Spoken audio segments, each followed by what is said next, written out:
بسم الله الرحمن الرحیم. السلام علیکم. د لټون ټي وي ډیر زیاتو خوږو اوریدونکو کتونکو امید لرم چې تاسو به ښه. په نننۍ ویډیو کې به تاسو سره د یو داسې فتنې باره کې ذکر کوم کوم چې نن سبا بار را مخته کیږي. چې کتونکو نن به موږ تاسو سره د فتنه قادیانیت باره کې ذکر کوو. قادیانیان کوم چې ځان ته مرزایی یا احمدي هم وایي، په اصل کې د یو دروغجن نبی پیروکار دي. د دې دروغجن نبی نوم مرزا غلام احمد قادیانی و. هم په دې وجه د دې منونکو ته قادیانیان، احمدي یا مرزایی هم وایي. مرزا احمد قادیانی په بر صغیر کې د انګریزانو په وخت کې د دوی یو نسلی او وفادار سپی و. د چا پلار نیکه چې په بر صغیر کې د مسلمانانو خلاف په هر قسمه سازش کې د انګریزانو او صهیونیانو مدد کړی و. کله چې په 1857 کې د انګریزانو خلاف مسلمانانو د جنگ ازادۍ تحریک شروع کړ او مسلمانانو د انګریزانو د غلامۍ نه صفا انکار وکړ، نو انګریزان په سر نیو باندې مجبور شو. د دې لپاره دوی خپل یو اعلی وفد هندستان ته راولېږلو. د دې وفد دلته د عیسائی ماشینري سره او د انډیا د سیول سرویس د اعلی افسرانو سره ملاقاتونه وشول. دوی د مسلمانانو د معاشرې په غور جایزه واخیسته او په دې کې د مذهبي مشرانو خصوصا د پیرانو او اولیاء خصوصي جایزه واخیسته. دوی په خفیه ادارو په مدد سره وغوښتل او واپس برتانیې ته لاړل. دا وفد واپس لاړ برتانیې ته او د ابلیس اجلاس را وغوښتو او په دې کې خپل ریپورت د ارایول اف برټش امپایر ان انډیا په نوم پیش کو، چې د هغې ترجمه څه په داسې ډول ده: په ملک هندوستان کې زیات تر خلک د خپلو پیرانو او روحاني مشرانو په ړندو سترګو منونکي دي. که په دې وخت کې موږ داسې یو کس پیدا کو چې هغه ځان ته نبی یا د نبی شاګرد ښکاره کړي، نو د خلکو به لوی تعداد د دوی غیر چاپیره جمع شي. خو په مسلمانانو کې داسې کس پیدا کول ګران کار دی. که دا مسله حل شو، نو په سرکاري توګه د داسې کس د نبوت د دعوه ډیره په وړاندې بوزو. مونږ مخکې هم د غدارانو په مدد د هندوستان حکمرانان محکومه جوړ کړل، خو هغه وخت مختلف مرحله وه. په دغه وخت کې د فوج په نقطه نظر مونږ ته د غدارانو ضرورت و.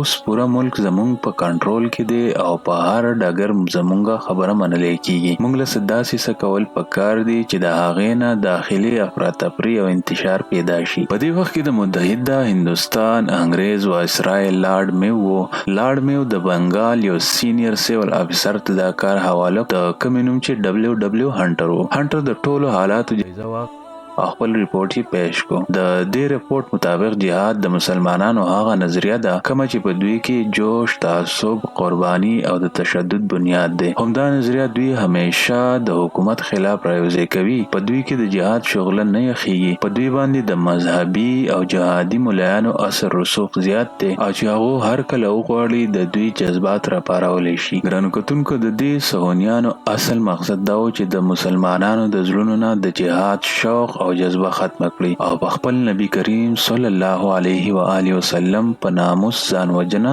د دوی د زړونو وباسي. د دې لپاره دوی د دروغ یو نبی مخې ته دراتلو منصوبه جوړ کړه. تیارو بس یو شیطان صفت انسان پکارو. د ډېر خلکو انټرویو شوی چې څوک د دروغ نبی جوړ کړي شي او مسلمانان منتشر شي. خو په تیر اخر د ډېر سوچ بچار نه پس د غلام احمد قادیانی په نوم باندې اتفاق وکړو. مرزا قادیانی په دغه وخت کې د انګریز سرکار سره په سیالکوټ کې په 15 روپۍ د میاشتې یو معمولی نوکر و. همدلته د ملاقات د یو عیسائی مشر سره وشو. د عیسائی د مرزا قادیانی سره اوږد ملاقاتونه وکړل او بیا لاړ واپس لندن ته. د ابلیس شورا ته د باره کې مکمل ډیټیل ورکړو چې دا سره مکمل د دروغ د نبی د پاره ټیک ټاک دی او بیا د ډي سي سیالکوټ په وساتت د برتانیې ته راوغوښته. د راغوښتو نه پس د مکمل ټرین کړو او د منصوبه کې دا ولیکل چې مرزا غلام احمد قادیانی به یو جعلي محمد خلکو ته پیش کوو او دغه شان به مرزا احمد قادیانی خلکو ته وایي چې زه محمد یم او ورسره وضاحت به دا پیش کړي چې د رسول کریم صلی الله علیه و وسلم تک دنیا ته دوه ځلې شوی، یعنی اول په مکه کې او بیا په قادیان کې. او د خلکو د مزید مطمئن کولو د پاره به دا وایي چې الله پاک په دنیا کې د ګناهونو ختمولو یا کمولو د پاره د مرزا قادیانی په شکل کې خپل نبی محمد دوباره را لېږلی دی. نعوذ بالله. ګران کتونکو، انګریزانو په تیر اخر په بری صغیر کې مرزا احمد قادیانی لعنتی جعلي محمد راښکاره کړو. مرزا په بری صغیر کې د محمد دعوه وکړه. نه صرف دا بلکې کله به ځان ته عیسی علیه السلام ویل او کله کله به ځان ته امام مهدي هم ویل. د انګریزانو مصوبه کامیاب شو او خفیه تور د تخډیر فندینګ شروع کړو چې د مسلمانانو خپل اصلي دین هیر کړي او د انګریزانو قائم شوی دین مشهور شي. میرزا احمد قادیانی نه صرف ځان ته محمد وی بلکې کله به ځان ته عیسی او کله امام مهدي هم ویل. خپل جماعت ته به صحابه کرامو جماعت ویلو، خپل خود ته به امهات المؤمنین خطاب ورکولو او خپل کور ولاته به اهل بیت ویل. خو کوتونکو قادیانیان دا کوم چې د اسلام د هایجک کولو د پاره جوړ شوی دا د برتانیي يهوديان جوړ کړی کوم چې د مسلمانانو د زړونو د جهاد او د عشق رسول جذبه وباسي او مسلمانان د دنیا په عيش او عشرت راړوي. د پاکستان د جوړېدو نه پس قادیانیان پر رب او نمیزۍ کې آباد شول او دا جعلي اسلامي پاکستان کې خورولو کوشش شروع کړ. خو په 73 کې د هر مکتبي فکر علماو په شریکه په بټو سیب زور راوړو او